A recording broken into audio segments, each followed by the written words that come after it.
ಬೆಳಗ್ಗೆ super soft ಆಗಿರೋ ಇಡ್ಲಿ ತಿನ್ಬೇಕಾ? ಈ ಒಂದು ಜಾಗಕ್ಕೆ ನೀವು ಬರಲೇಬೇಕು. ಶ್ರೀ ಅನ್ನಪೂರ್ಣೇಶ್ವರಿ ಹೋಟೆಲ್, ತೋಟಗೆರೆ, ರೂರಲ್ ಬೆಂಗಳೂರಿನಲ್ಲಿ ಇದೆ. ಇಲ್ಲಿ ಬೆಳಗ್ಗೆ ಸೂಪರ್ ಆಗಿರೋ ಇಡ್ಲಿ ಸಿಗುತ್ತೆ. ಇಡ್ಲಿ ಜೊತೆಗೆ ಚಿತ್ರಾನ್ನ, ರೈಸ್ ಬಾತು ಕೂಡ ಸಿಗುತ್ತೆ. ಬೆಳಗ್ಗೆ ನಾವು ಬಂದಿದ್ದೀವಿ ಬ್ರೇಕ್ಫಾಸ್ಟ್ ಮಾಡೋಣ ಅಂತ. ಮೊದಲು ತಗೊಂಡಿದ್ದು 1 ಪ್ಲೇಟ್ ಚಿತ್ರಾನ್ನ, 2 ಬೋಂಡಾ.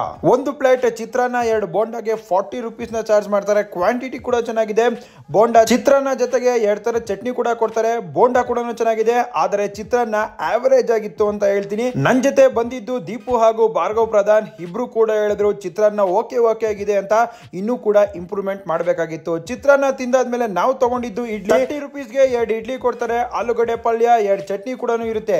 ಇಡ್ಲಿ ಬಗ್ಗೆ ಹೇಳೋದಾದ್ರೆ ನೋಡಬಹುದು ಇಡ್ಲಿ ಎಷ್ಟು ಸಾಫ್ಟ್ ಆಗಿದೆ ಅಂತ. ಬಿಸಿ ಬಿಸಿ ಇಡ್ಲಿ ಸ್ವಲ್ಪ ಮುರ್ಕೊಂಡು, ಒಂದು ಚಟ್ನಿಗೆ ಹತ್ಕೊಂಡು, ಸ್ವಲ್ಪ ಆಲೂಗಡ್ಡೆ ಪಲ್ಯ ಹಾಕೊಂಡು, ಇನ್ನೊಂದು ಚಟ್ನಿಗೆ ಹತ್ಕೊಂಡು ತಿಂದ್ರೆ ಸ್ವರ್ಗ ಅಂತಾನೆ ಹೇಳ್ಬೋದು. ನಮ್ಮ ಫ್ರೆಂಡ್ ದೀಪಗೂ ಕೂಡ ಇಷ್ಟ ಆಯ್ತು. ಇಡ್ಲಿ ಸಖತ್ ಸಾಫ್ಟ್ ಆಗಿದೆ, ನನಗೂ ಕೂಡ ಇಷ್ಟ ಆಯ್ತು. ಜೊತೆಗೆ ಕಾಂಬಿನೇಷನ್ ಅಂತೂ ಸೂಪರ್ ಆಗಿದೆ. ನೀವು ಕೂಡ ತೋಟಗೆರೆ, ರೂರಲ್ ಬೆಂಗಳೂರಿಗೆ ಬಂದ್ರೆ ಇಲ್ಲಿ ಬಂದು ಇಡ್ಲಿನ ಟ್ರೈ ಮಾಡಿ. ಇದೇ ತರದ ಹೆಚ್ಚಿನ ಫುಡ್ ವಿಡಿಯೋಸ್ಗಾಗಿ ನಮ್ಮ ಪೇಜ್ನ ತಪ್ಪದೆ ಫಾಲೋ ಮಾಡಿ, ಶೇರ್ ಮಾಡಿ.